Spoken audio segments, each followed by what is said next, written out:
Jadi kiamat milenial ini seputar ini nanti. Teknologi tambah luar biasa, tenaga manusia tambah tidak dibutuhkan. Nah, pengangguran tambah banyak. Mesin-mesin banyak, manusia sudah tidak kepake lagi. Sistem keuangan global yang rentan. Jangan kaget, uangmu itu bisa hilang sewaktu-waktu yang di bank itu. Karena sistem keuangan global ini memang sangat rentan, gampang guncangan.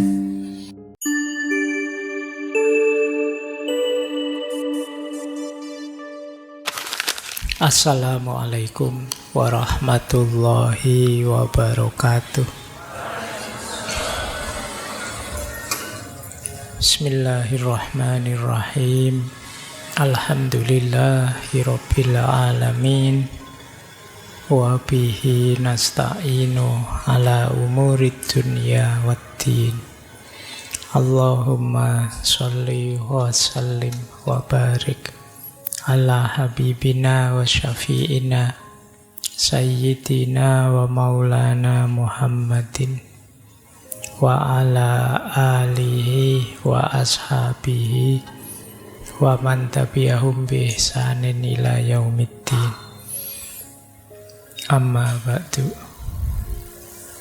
Bismillah. Mari kita lanjutkan lagi ya, kita belajar lagi. Sekarang bulan ini, sisa bulan kita pakai untuk membaca situasi hari ini. Jadi temanya ya memahami masa kini. Baik, malam hari ini kita belajar dari beliau, Manuel Castells. Ini ahli sosiologi, filsafat sosial dari Spanyol. Baik, kita belajar dari beliau malam hari ini. Salah satu saja ya, karena beliau pikiran-pikirannya banyak. Kita belajar tentang The Network Society. Ini salah satu teori beliau. Network Society itu masyarakat jaringan. Apa sih masyarakat jaringan? Kita pelajari pelan-pelan ya. Jadi pikiran-pikirannya Manuel Castells secara umum mencermati terjadinya perubahan di tengah masyarakat dengan pesatnya perkembangan teknologi informasi. Yang ini dimulai sejak akhir abad 20. Nah, ini kan perkembangannya pesat sekali dan mengubah hidup kita. Jadi dunia ini perlahan-lahan berubah. Kita tidak sadar ada banyak perubahan-perubahan drastis akibat dari teknologi informasi yang tambah meningkat. Diakui atau tidak, diri kita ini sangat banyak dipengaruhi oleh teknologi informasi, termasuk masyarakat kita. Nanti berbasis kenyataan itulah nanti Manuel Castells membaca kondisi masyarakat hari ini yang oleh beliau disebut The Network Society. Saya yakin teman-teman yang malam hari ini hadir semuanya pasti bawa gadget, entah dalam bentuk apa. Dan hari ini mungkin hidup kita ya lebih dari 50% ya ihwal isinya gadget. Pikiran kita sedih, senang, galau itu ya sumbernya dari sini. Nah, kemarin seneng, sekarang sumpek, besok seneng lagi. Kasus-kasus apapun ya kamu tahunya dari gadgetmu, teknologi informasi kita. Wong sekarang ngaji juga di YouTube. Kamu belajar juga pakai ChatGPT. Apa yang tidak sekarang. Jadi dunia kita sekarang ya mau tidak mau harus kita akui sangat dipengaruhi oleh teknologi informasi. Nah, kita lihat gagasan beliau ya.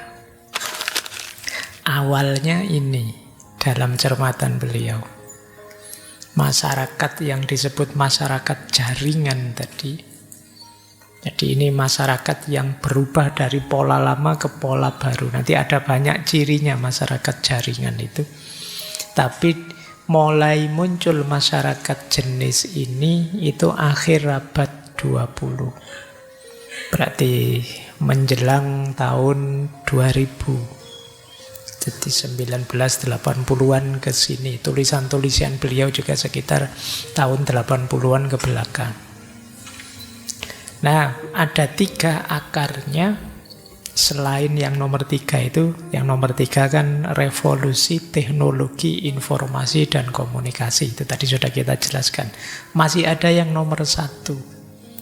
Restrukturasi ekonomi industri atau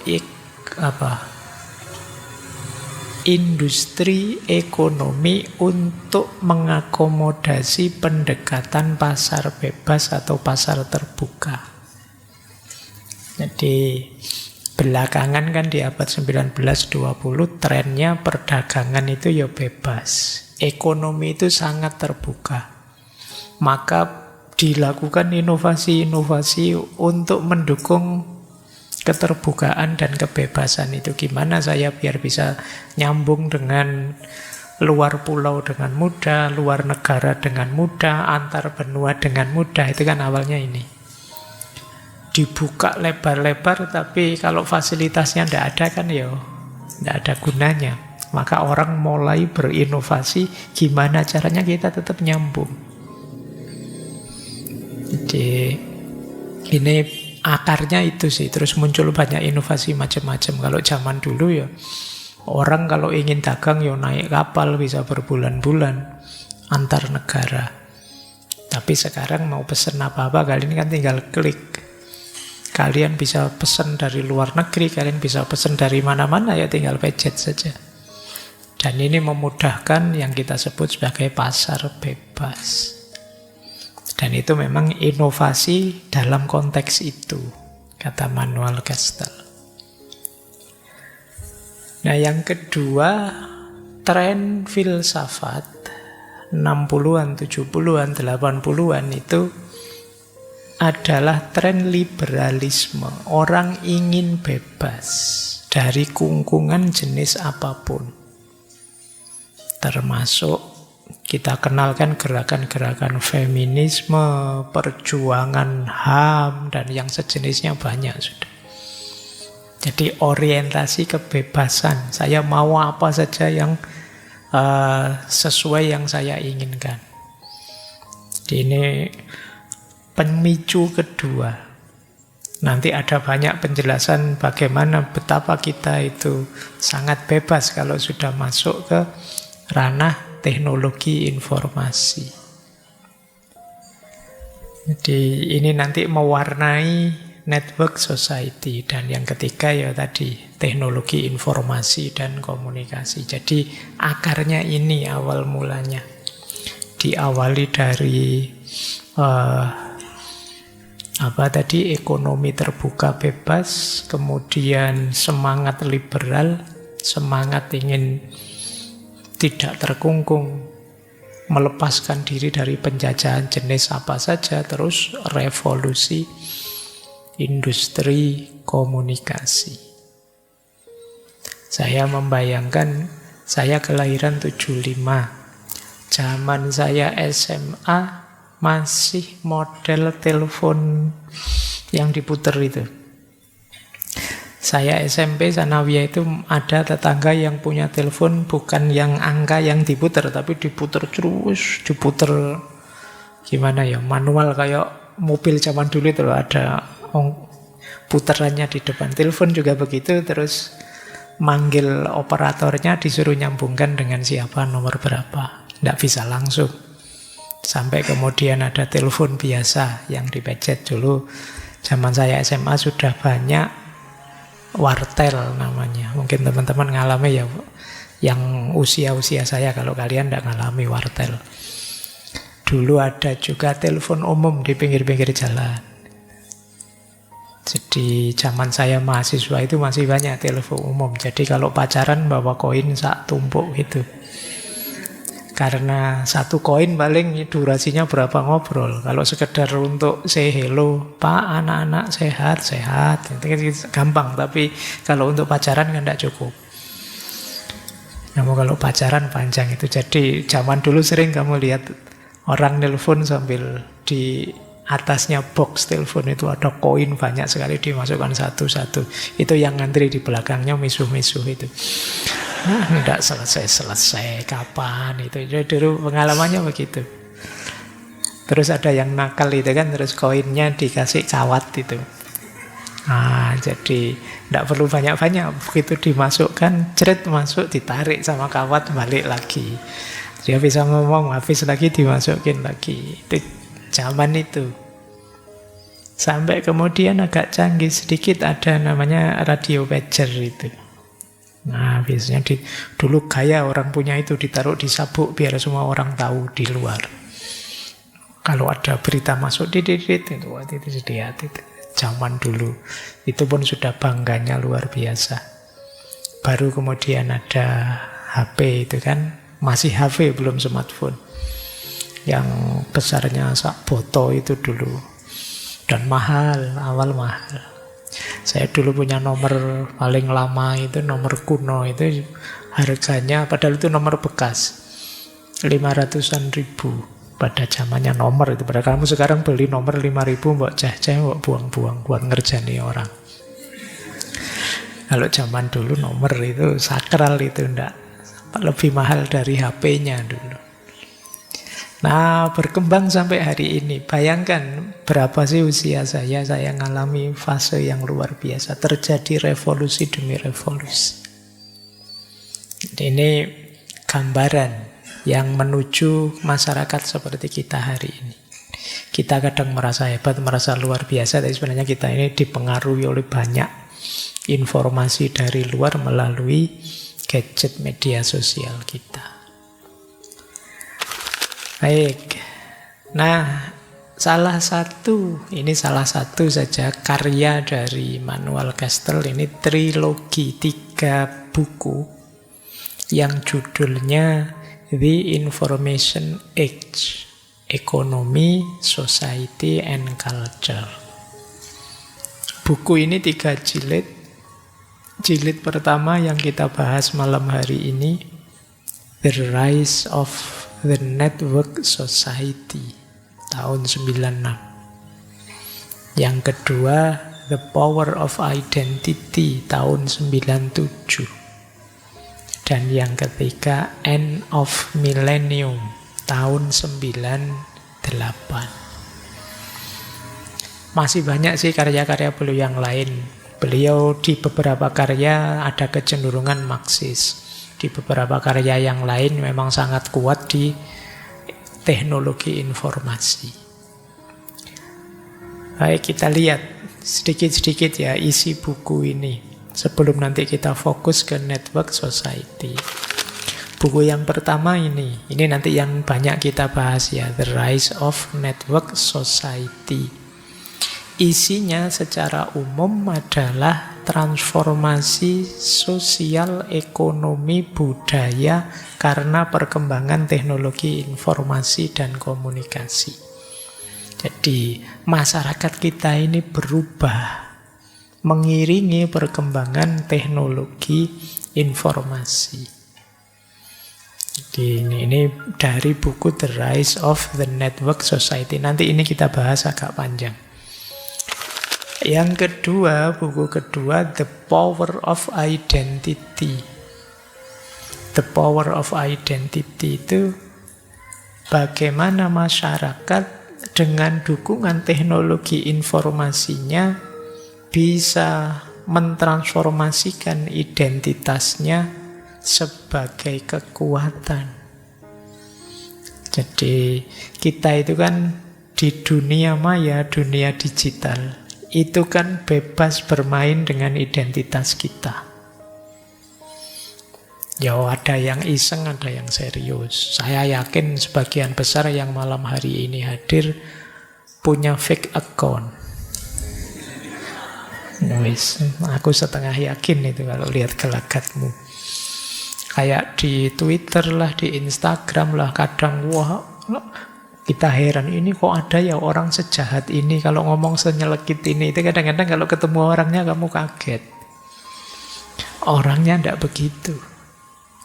Nah ini dia bermain dengan identitas. Karena identitas itu ya bisa jadi senjata yang powerful.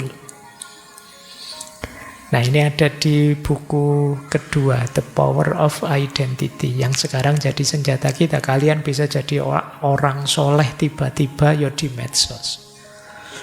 Kalau aslinya kan ya tidak gampang kan kamu jadi orang soleh itu. Tapi di medsos gampang, kamu tinggal apalah nanti jam 3 subuh kamu WA temenmu, ayo tahajud terus kamu sendiri tidur terus temanmu nganggep wah temanku soleh sekali. Itu bisa kayak gitu di medsos.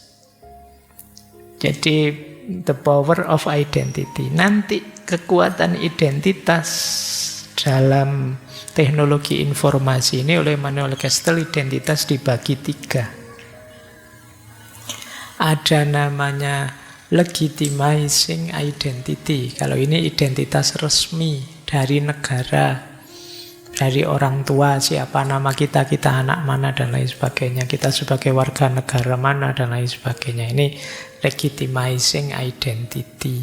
Biasanya untuk menegaskan siapa kita atau mempertahankan status quo. Jadi kalau kalian misalnya, saya orang Indonesia loh, orang Indonesia itu ya harusnya begini, maka kamu yang tidak begini itu tobatlah misalnya. Nah ini namanya legitimizing identity. Jadi kita sedang menegaskan, mempertahankan siapa kita sesuai rumusan kita sebelumnya. Ini identitas resmi kita. Ada pula jenis kedua, namanya resistant identity.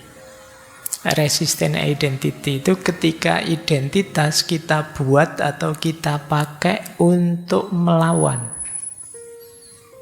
Ada yang tidak cocok, ada yang harus dikritik. Nah, kekuatan-kekuatan dominan yang menindas kita itu namanya resistant identity. Misalnya, saya adalah sekarang ada istilah SJW, misalnya Social Justice Warrior. Ini biasanya resistant identity. Ketika kita ingin berjuang mengubah sesuatu. Saya pembela kebenaran, Pak. Saya mengejar keadilan, Pak. Dan lain sebagainya. Ini namanya resistant identity. Dan yang ketiga ada project identity. Project identity itu identitas yang kita bangun untuk menuju visi kita, ideal-ideal kita, perubahan yang kita inginkan. Misalnya kalian sekarang karena kemarin rame bahwa besok kita ada generasi emas 2045, terus kamu sekarang bikin akun bagian dari generasi emas misalnya. Nah itu namanya project identity. Atau apalah gitu. Calon presiden 2000 berapa, 90 berapa misalnya gini. Itu project identity. Jadi itu dasarnya identitas. Bisa kamu pakai untuk penegasan diri, bisa kamu pakai untuk perlawanan, bisa kamu pakai untuk project, target, memproyeksikan dirimu kemana. Nah, maka pinter-pinter bikin identitas yang konstruktif, jangan bikin identitas yang destruktif. Atau identitas iseng yang tidak ada gunanya, eman-eman waktumu. Coba sekarang kamu cek fake accountmu masing-masing. Kamu pakai apa saja kemarin fake account itu. Nah, kalau mau bikin fake account, bikinlah yang jenis-jenis kedua dan ketiga ini, misalnya yang jenisnya resisten atau jenisnya project. Ini menurut Manuel dari buku kedua. Cuma nanti memang berhubungan dengan identitas, kata beliau ada beberapa masalah. Misalnya, karena situasi yang semakin mengglobal dengan canggihnya teknologi informasi, kadang-kadang terjadi pertarungan dalam hidup kita. Mempertahankan identitas lama atau beradaptasi dengan situasi baru. Menghadapi gempuran globalisasi dengan mempertahankan identitas lokal. Ini pertarungan. Kamu tetap ingin jadi misalnya orang Jawa dengan identitas Jawamu atau orang Jawa yang mengglobal sesuai dengan situasi global hari ini. Nah, ini pertarungan. Ada yang kukuh, tidak boleh. Ini harus dikonservasi identitas lama kita. Tapi ada juga yang, ya enggak ya, kalau kita tidak adaptasi, kita tidak update dong. Kita tidak nyambung dengan zaman. Ya kita harus tetap nyambung dengan zaman. Cuma ini pertarungan-pertarungan. Ini termasuk problem. Kemudian ada juga problem tadi. Biasanya orang-orang yang kalah, yang terpinggirkan, itu menggunakan identitas jaringan mereka untuk melawan sistem yang dianggap tidak adil. Mungkin sekarang mulai banyak circle-circle, kamu punya teman-teman yang kamu tidak pernah ketemu sih, ketemunya ya dalam jaringan saja. Kebetulan visinya sama atau idealnya sama, terus kumpul jadi satu dengan segala kekurangan dan kelebihannya. Nah, kemudian ada juga problem yang ketiga, problem politik. Jadi bagaimana kekuatan politik sekarang jadi kalah langkah oleh yang berbasis jaringan. Kalau hari ini kan kalian sering bilang, oh, powernya netizen itu luar biasa, itu negara bisa jatuh itu kalau dulu. Ya enggak harus di Indonesia, mungkin kalian masih ingat fenomena Arab Spring. Oh, itu kan powernya media sosial. Bisa menjatuhkan negara. Itu the power of identity. Baik, ini buku kedua. Cuma tidak panjang-panjang, nanti waktunya habis. Buku ketiga, End of Millennium. Akhir dari satu milenium. Ini sebenarnya beliau menyebut di buku ketiga ini ada beberapa perubahan, juga krisis-krisis dan tantangan-tantangan di akhir abad 20 yang hari ini kita rasakan. Saya bacakan saja ya, nanti kalian boleh neliti satu-satu. Yang pertama, ketimpangan ekonomi antara negara maju dan negara berkembang. Yang kedua, sistem keuangan global yang rentan. Jangan kaget, uangmu itu bisa hilang sewaktu-waktu yang di bank itu.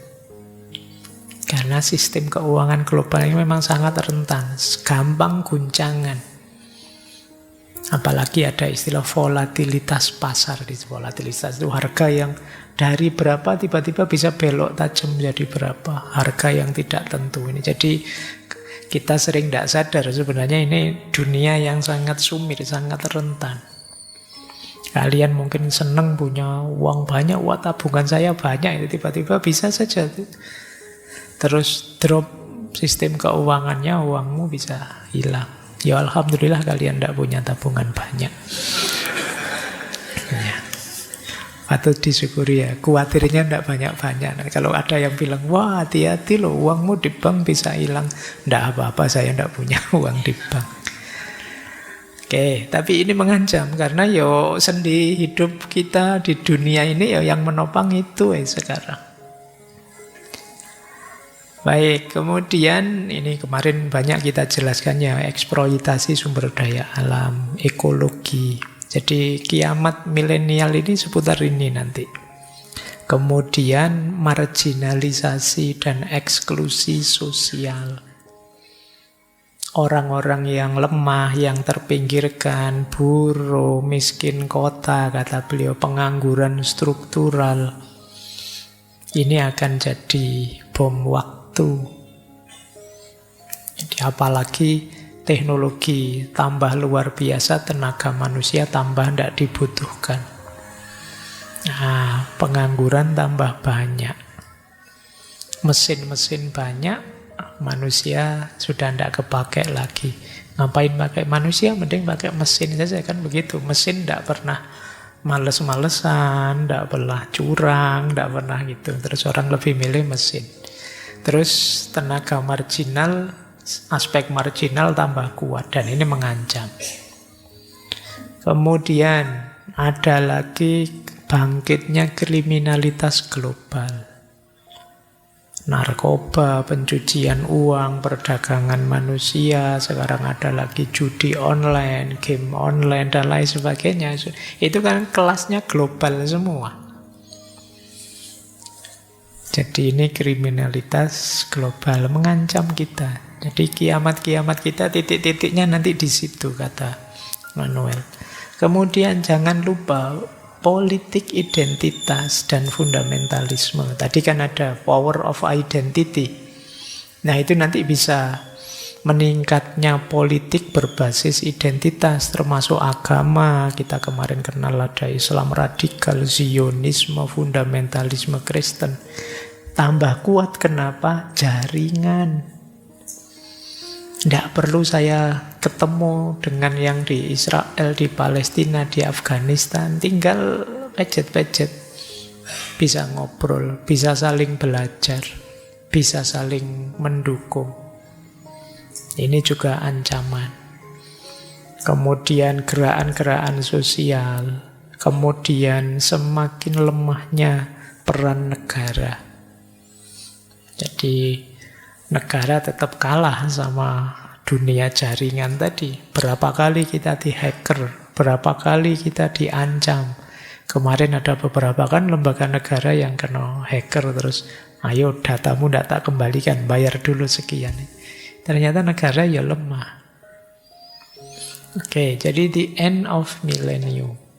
Akhir dari milenium itu sebenarnya.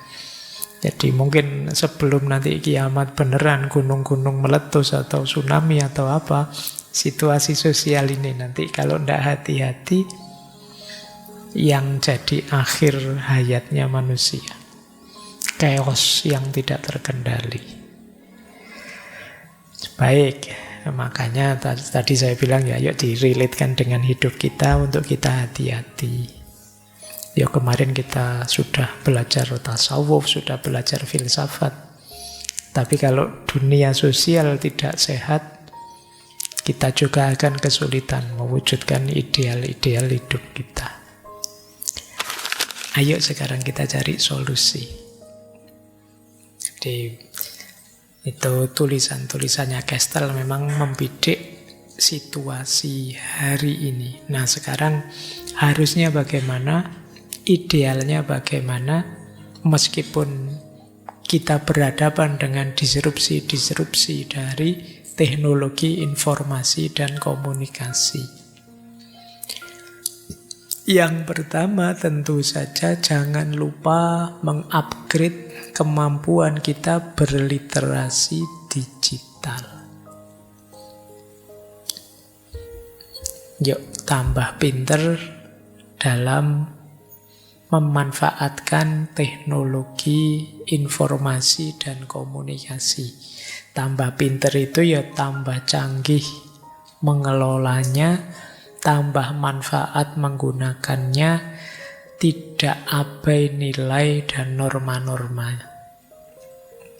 Ini bagian dari literasi digital. Yang kedua, resiliensi digital. Resiliensi itu ketahanan, ketangguhan. Mungkin dunia digital menggoda kita, menawarkan kita banyak hal. Tapi tentu saja kita harus punya ketahanan tersendiri. Kita punya daya untuk menolak kalau memang itu harus ditolak. Kita punya kekuatan untuk resisten kalau itu memang harus ditawar. Jangan ditelan saja semua yang datang. Kita harus punya daya tahan yang kuat. Kita juga mungkin kadang-kadang jatuh, kalah, terpengaruh, tetap bisa fight back kembali lagi. Itu yang disebut resiliensi. Yang ketiga, membangun jaringan itu niscaya, karena hari ini apa saja berhubungan dengan jaringan, network. Tapi ayo membangun koneksi network yang positif untuk hal-hal yang positif. Pastikan kita ada di circle yang positif, di jaringan yang positif, bukan circle yang toksik, yang negatif. Karena kalau jaringan kita negatif, ya kita bagian dari negativitas itu. Semoga kita bisa jadi problem solver, bukan part of the problem.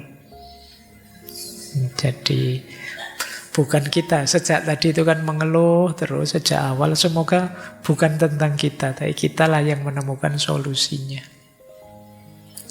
Kemudian ayo kita punya identitas, kita punya prinsip. Jangan diombang-ambingkan terus. Seperti saya bilang tadi, identitas yang terlalu cair, terombang-ambing, tidak akan membuat kita produktif. Mari kita tegaskan siapa kita. Kalau memang yang saat ini menurut teman-teman belum maksimal, bisa bikin seperti Castle tadi, ada project identity. Identitas ideal yang kita inginkan seperti itu saya besok. Itu project identity namanya. Jadi kita punya visi apa, besok ingin jadi apa, sebut itu sebagai identitas kita sekarang. Di mana nanti hidup kita pelan-pelan menuju ke sana. Baik, jadi identitas tidak selalu harus kenyataan diri kita sekarang. Kalau kenyataan diri kita sekarang membingungkan, bikin project identity. Apa yang kita inginkan tentang diri kita besok. Itulah diriku. Nah, jadi ayo kita punya identitas yang kuat. Kemudian jangan lupa, seperti tadi disebutkan, kuncinya ekonomi informasi adalah kita kreatif dan inovatif. Mari kita upgrade diri kita jadi orang yang kreatif. Punya banyak ide, punya banyak gagasan baru. Kalau kita bisa melakukan ini, kita akan jadi sentral dalam jaringan. Jadi kita akan punya power, punya kekuasaan. Dan yang terakhir, komitmen nilai. Ini jadi benteng terakhir. Disinilah kita manusia tetap jadi manusia dengan nilai, posisi, dan perannya. Mungkin teknologi banyak mengambil alih posisi kita, tapi tetaplah kita jadi manusia yang tidak kehilangan nilai-nilainya. Yang terakhir ini yang menjamin bumi ini tetap bercorak manusiawi. Karena kalau tidak, apalagi kita kehilangan nilai-nilai kemanusiaan, mungkin yang tersisa kebinatangannya, yang tersisa kehambaan, kesia-siaan kita sebagai manusia, ya peradaban manusia akan berakhir. Baik, jadi ini mungkin beberapa, yang terakhir ini dari saya sebenarnya, terinspirasi dari tulisan-tulisannya Castle tadi. Jadi ini sebut saja ini penjaga gawangnya. Kalau kalian tidak ingin ditelan habis oleh network society. Jadi mari kita meningkatkan literasi digital, meningkatkan resiliensi digital, mencari jaringan yang positif, menegakkan identitas, kreatif, inovatif, dan berkomitmen pada nilai-nilai.